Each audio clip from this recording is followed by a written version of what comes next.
अस्सलामुअलैकुम सामीन 12 जुमादल ओला की तारीख शुरू हो चुकी है। 26 नवंबर है। उन्वान है दिन भर की अहम खबरें।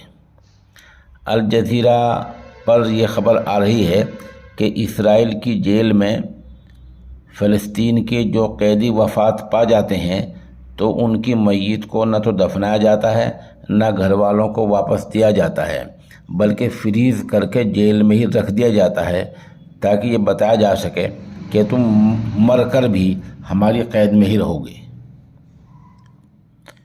उधर IDF ने इस्राएली फ़ौज ने कहा है कि हमास को मिटाने के लिए फ़ौज दोबारा जंग के मैदान में उतरेगी और जंग बंदी का वक्त ख़त्म होते ही हम दोबारा मैदान में आ जाएंगे।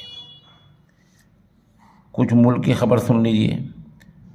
उत्तरकाशी में सुरंग के गिरने से जो मज़दूर वहाँ दबे हुए हैं, अब ये खबर आई है कि 100 घंटे में वो बाहर आ जाएंगे।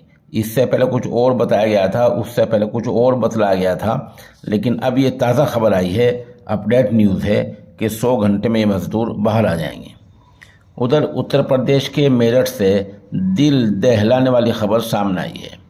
वो एक चंद लड़कों ने 12वीं क्लास के स्टूडेंट को रास्ते में पकड़ा, उसको मारा पीटा और उसके चेहरे पर पेशाब कर दिया।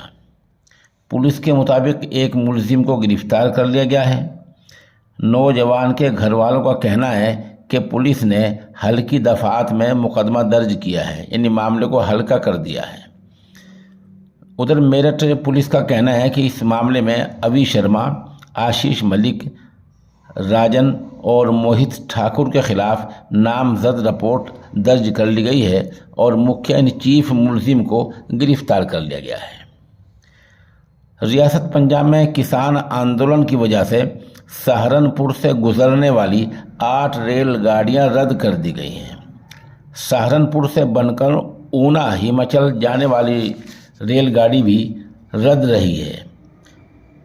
जो रेलगाड़ियां रद्द रही हैं, जिनकी वजह से आवाम को भारी परेशानियों का सामना करना पड़ा है, उनमें Haridwar Amritsar Janshatabdi, New Delhi Jalandhar super express, Jammu Tawi, Varanasi Begampura, Amritsar Gorakhpur special express वगैरह जो रेलगाड़ियां हैं ये सहारनपुर से होकर गुजरती हैं, ये सब रद्द रही हैं, जिनकी वजह से लोगों को भारी परेशानियों का सामना करना पड़ा है। उधर उत्तर प्रदेश के मेरठ के गंगानगर एक्सटेंशन में बेसमेंट की खुदाई कर रहे 3 मजदूर दब गए हैं। उनमें से 2 की मौत हो गई है, 1 जख्मी है।